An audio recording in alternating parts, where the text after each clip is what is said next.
योग वशिष्ठ का उत्पत्ति प्रकरण का आज का टॉपिक है अविद्या के विनाश के हेतुभूत आत्मदर्शन का, विशुद्ध परमात्म स्वरूप का तथा असंकल्प से वासनाक्षय का प्रतिपादन। श्री रामचंद्र जी ने पूछा, ब्राह्मण, अविद्या के प्रभाव से उत्पन्न हुआ जो पुरुष का गहन एवं महान अंधापन है, उसका निवारण कैसे होता है?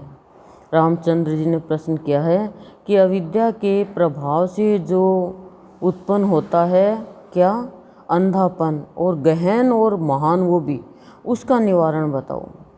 तो वशिष्ठ जी कह रहे हैं, रघुनंदन, जैसे ओस या पाले की एक कणिका सूर्य का दर्शन होने से क्षण भर में नष्ट हो जाती है, कि ओस या पाले की एक ही कणिका यानी कण के बराबर कोई बर्फ है, मतलब ओस या पाला है, वो सूर्य का दर्शन मात्र से क्षण भर में नष्ट हो जाती है। उसी प्रकार परमात्मा का साक्षात्कार होने से इस अविद्या का तत्काल नाश हो जाता है, सिर्फ परमात्मा के दर्शन से। यह अविद्या संसार रूपी पर्वत शिखरों के तटवर्ती स्थानों में जो गहन यानी बहुत गहरी दुख रूपी कांटों से सुशोभित होते हैं, अपने साथ देहाभिमानी जीव को तभी तक नीचे गिराने के लिए आंदोलित करती रहती है जब तक उसका विनाश करने वाली और मोह को क्षीण बना देने वाली परमात्मा साक्षात्कार की इच्छा स्वयं ही उत्पन्न नहीं हो जाती। क्या करें कि ये अविद्या संसार रूपी पर्वत शिखरों के तटवर्ती स्थानों में जो बहुत गहरे दुख रूपी कांटों से सुशोभित यानी शोभा पा रही है, वो अपने साथ देहाभिमान यानी जो जीव देह का अभिमान करता है तभी तक नीचे गिराने के लिए आंदोलित करती रहती है, कि देह का कभी भी अभिमान नहीं करना चाहिए।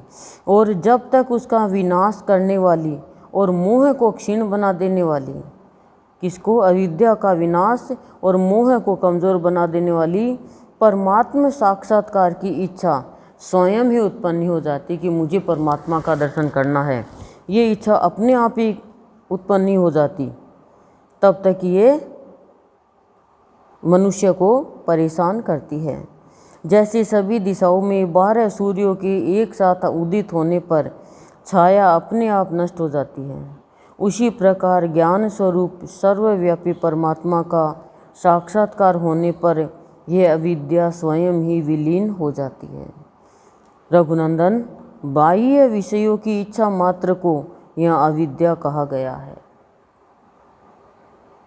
बाहर की जो वस्तु की जो इच्छा करते हैं ना हम, उसको अविद्या कहा गया। जैसे हमें कोई शुभ कर्म के लिए देने के लिए कोई चीज़ कहे और हमारी इच्छा हो जाए, नहीं ये तो मेरे काम आ जाएगी, तो ये अविद्या है।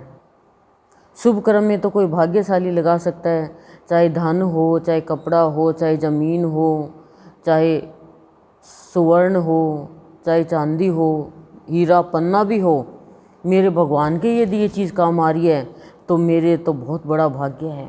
ये अविद्या है। यदि हमारी संतान मांगे तो हमें देना पड़ता है क्योंकि अविद्या से ही इच्छा उत्पन्न होती है। इच्छा मात्र का नाश ही मोक्ष कहलाता है। जब इच्छाओं का नाश हो गया वो मोक्ष हो गया।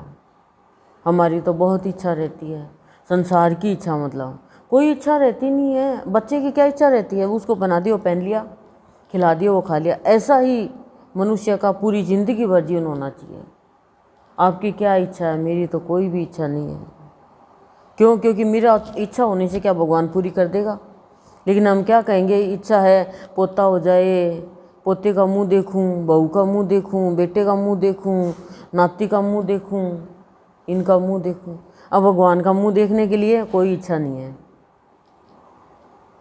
वह मोक्ष संकल्प के अभाव मात्र से सिद्ध होता है। वह मोक्ष संकल्प के अभाव मात्र से सिद्ध होता है। कोई भी संकल्प नहीं है तभी सिद्ध होगा। नहीं तो हम बहुत संकल्प करते हैं, जैसे दुर्योधन ने कितना संकल्प किया, और पांडु ने भी संकल्प किया, भीम ने भी संकल्प किया, क्या किया कि मैं सब कौरवों को मारूंगा। जैसे सूर्य का उदय होने पर रात न जाने कहाँ चली जाती है, उसी प्रकार परमात्मा के यथार्थ ज्ञान का उदय होने पर अविद्या न जाने कहाँ विलीन हो जाती है। श्री राम जी ने पूछा, ब्राह्मण, यह जो कुछ भी दृश्य प्रपंच है वह अविद्या से उत्पन्न होने के कारण अविद्या ही है, और वह अविद्या परमात्मा के चिंतन से नष्ट हो जाती है। तब कृपा पूर्वक यह बताइए कि वह परमात्मा कैसा है। कि परमात्मा के दर्शन से अविद्या नष्ट हो जाती है, वो परमात्मा कैसा है ये तो बताओ। अब परमात्मा कैसा ये बता रहे हैं।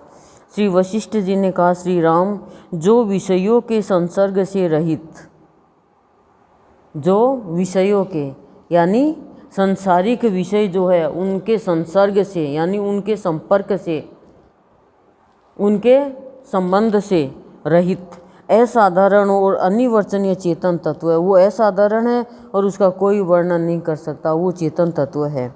वह परमेश्वर ही आत्मा या परमात्मा शब्द से कहा गया है। वह परमेश्वर ही, उसको आत्मा कहो या परमात्मा को, उसी को कहा गया है। निष्पाप श्री राम, ब्रह्मा से लेकर कीट पतंग एवं पेड़ पौधों तक जो यह तृण आदि रूप जगत है, ब्रह्मा से लेकर कीट पतंग और पेड़ पौधे तक जो यह तृण आदि रूप जगत है, वह सब सदा परमात्मा ही है। तिनका तक भी परमात्मा ही है। यहाँ अविद्या कहीं भी नहीं है। हम कहते हैं ना ये तो जड़ वस्तु है, वो भी परमात्मा का ही स्वरूप है। यह सब नित्य चैतन्य घन अविनाशी एवं अखंड ब्रह्मा ही है। यह सब नित्य यानी सदा रहने वाला, चैतन्य घन यानी परमेश्वर ज्ञान स्वरूप, अविनाशी जिसका कभी नाश नहीं होता और अखंड जिसका कभी खंड खंड नहीं होता, वह ब्रह्मा ही है। यहाँ मन नाम की कोई दूसरी कल्पना है ही नहीं। यहाँ तीनों लोकों में न कोई जन्म लेता है और न मरता ही है। जन्म मरण आदि भाव विकारों का कहीं अस्तित्व ही नहीं है। इस संसार में केवल अद्वितीय एकमात्र ज्ञान स्वरूप समान भाव से सब में व्यापक अखंड और विषय संसर्ग से रहित सच्चिदानंद घन परमात्मा ही है, कि उनके अलावा कुछ भी नहीं है। उस नित्य सर्वव्यापी शुद्ध चैतन्य घन सब प्रकार के उपद्रव से रहित शांत सर्वत्र समभाव से स्थित निर्विकार विज्ञान स्वरूप परमात्मा में जो यह आवरण सहित जीवात्मा चिन्मय स्वभाव से भिन्न जड़ विषय रूप जगत की स्वयं कल्पना करके दौड़ता है, वह अविद्या रूप आवरण से मलिन हुआ चेतन जीवात्मा ही मन के रूप में परिणत होने के कारण मन नाम से कहा गया है। जो संसार वास्तव में कुछ नहीं है, वह एकमात्र अद्वितीय सर्वव्यापी शांत स्वरूप परमात्मा में संकल्प मात्र से ही उत्पन्न हुआ है। अतः जैसे अग्नि की ज्वाला जिससे उत्पन्न हुई उसी वायु से शांत हो जाती है, अतः जैसे अग्नि की ज्वाला जिससे उत्पन्न हुई उसी वायु से शांत हो जाती है, उसी तरह संकल्प से उत्पन्न हुई यह सृष्टि संकल्प से ही नष्ट हो जाती है। भगवान ने संकल्प किया, सृष्टि बन गई, संकल्प किया अब इसका विनाश हो, प्रलय हो, तो प्रलय जाती है। भगवान को तो संकल्प ही करना होता है, बाकी कुछ भगवान हाथ से कुछ नहीं करते, एक संकल्प मात्र से काम हो जाता है। भोगा सारू रूपता को प्राप्त हुई वह अविद्या एकमात्र संकल्प रूप पुरुष प्रयत्न द्वारा लय को प्राप्त होती है। ऐसे ही मनुष्य ने अपनी सृष्टि बना ली विकारों की संकल्प से। अब वो संकल्प कर ले आज कि मुझे तो ऐसा मेरा जीवन बनाना है, तो हो जाए। मैं क्रश हूँ, अत्यंत दुखी हूँ, बंधा हुआ हूँ तथा हाथ पैर आदि अवयवों से युक्त हूँ यानी अंगों से युक्त हूँ। इस भावना के अनुरूप व्यवहार से जीवात्मा बंधन में पड़ता है। जब ये मानता ना वो तो बंधन में पड़ जाता है जीवात्मा। मेरा दुख से कोई संबंध नहीं है, यह शरीर भी मेरा नहीं है, भला किस आत्मा को बंधन प्राप्त हुआ है? किसी को भी नहीं। आत्मा नित्य मुक्त स्वरूप है। इस भावना के अनुरूप व्यवहार से जीवात्मा की मुक्ति होती है। ऐसा जब प्राणी करेगा तो उसकी मुक्ति हो जाएगी, वो जीवात्मा मुक्त हो जाएगा, परमात्मा में मिल जाएगा एक आत्मस्वरूप होकर के। कैसे? जब वो ये कहेगा मैं तो मुक्त स्वरूप हूँ, दुख मेरा क्या बिगाड़ सकता, मेरा संबंधी नहीं है, शरीर भी मेरा नहीं है, मैं कोई बंधन में नहीं हूँ और मैं तो एक आत्मा हूँ। तो ऐसा व्यवहार करने से वो मुक्त हो जाता है। और जब वो ये कहता है मैं क्रस्त हूँ, यानी मैं दुबला पतला हूँ, मैं दुखी हूँ, मैं बंधा हुआ हूँ, हाथ पर मेरे अंग है, तो ऐसी भावना रखने से वो मुक्त नहीं होता है और जन्म होता है। इस भावना के अनुरूप व्यवहार से जीवात्मा की मुक्ति होती है। नेत्रों की ही अपनी दर्शन शक्ति का क्षय होने पर, अर्थात अत्यंत दूरता के कारण दर्शन शक्ति के कुंठित हो जाने पर, जो वस्तु स्वभाव से अदर्शन रूप अंधकार उदित हुआ है, वही आकाश के नीलिमा के रूप में दृष्टिगोचर होता है।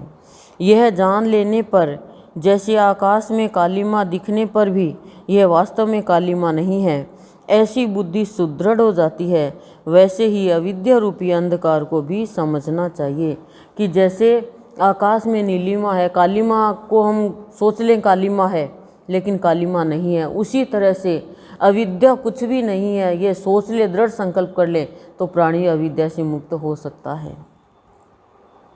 जैसे स्वप्न में हाय मैं दुख से नष्ट हो गया, इस संकल्प से मनुष्य दुख से नष्ट सा होने लगता है। स्वप्न आता है तो, और मैं जाग गया हूँ, इस संकल्प से वह स्वप्न के दुख से छुटकारा पाकर सुखी हो जाता है।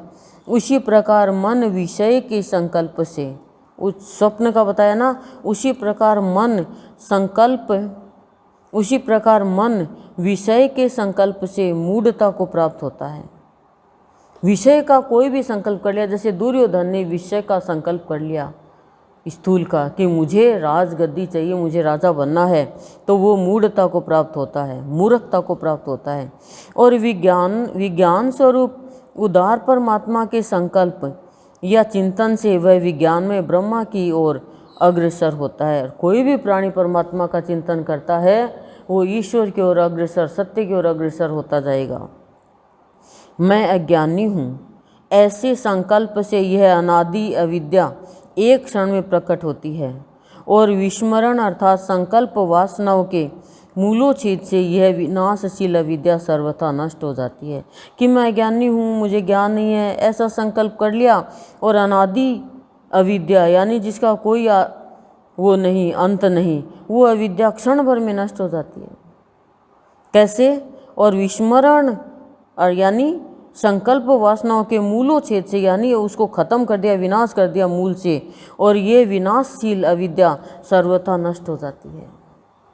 जो दृश्य पहले ही नहीं था वह आज भी नहीं है, और जो यह भाषित हो रहा है, ये लग रहा है कि वह शांत, अद्वितीय, निर्विकार एवं निर्दोष ब्रह्मा ही है। अतः कभी किसी के लिए किसी तरह और किसी भी कारण से ब्रह्मा के अतिरिक्त दूसरी कोई मननीय वस्तु नहीं है, कि मनन करने वस्तु कोई भी नहीं है ब्रह्मा के अलावा। इसलिए आदि अंत से रहित निर्विकार ब्रह्मा में पूर्णतः स्थित हो जाना चाहिए। उत्तम बुद्धि के द्वारा परम पुरुषार्थ आश्रय लेकर प्रयत्न पूर्वक चित्त से भोगाशा भावना को जड़ मूल सहित उखाड़ फेंकना चाहिए। उत्तम बुद्धि के द्वारा, यदि नीच बुद्धि है तो नहीं होगा। उत्तम बुद्धि जिसकी हो गई वो पुरुषार्थ का आश्रय लेता है, वो स्वार्थ का आश्रय नहीं लेता। और पुरुषार्थ का आश्रय जो लेगा वो प्रयत्न पूर्वक चित्त को भोग भावना से जड़ मूल सहित उखाड़ के फेंक देना। महान मोह है, यानी अज्ञान ही जरा और मरण आदि का कारण है। मोह के कारण ही मनुष्य को जरा यानी बुढ़ापा आता है और मरण होता है। जो वस्तु कार्य रूप से प्रकट होती है वह सब सैकड़ों आशा पाशों से उल्लसित होने वाली वासना का ही विस्तार है। कि जो वस्तु कार्य रूप से प्रकट होती है वह सब सैकड़ों आशा के पासों से उल्सित होती है और वासना का विस्तार करती है। ये मेरे पुत्र है, ये मेरा धन है, ये मैं हूँ, ये मेरा घर है। इस प्रकार के इंद्रजाल से यह वासना ही वृद्धि को प्राप्त होती है। ये वासना है, ये मेरा पुत्र है, ये मेरा धन है, ये मैं हूँ, ये मेरा घर है। तत्वज्ञ श्री राम परमात्मा तत्व के सिवा दूसरी कोई वस्तु कभी सत्य नहीं हुई है। अतः वास्तव में मेरा और मैं ये दोनों ही नहीं हैं। रघुनंदन, ज्ञानी की दृष्टि में अविद्या नहीं है। आकाश, पर्वत, समुद्र, पृथ्वी और नदी रूप जो यह अविद्या है वह अज्ञानी की ही दृष्टि में है। ज्ञानी की दृष्टि में तो आकाश आदि के रूप में ब्रह्मा ही अपनी महिमा में स्थित है। अहो, यह कितने आश्चर्य की बात है कि जो सत्य है उस ब्रह्मा को तो लोग भूल गए और जो असत्य अविद्या नामक वस्तु है उसी का निश्चित रूप से निरंतर स्मरण हो रहा है।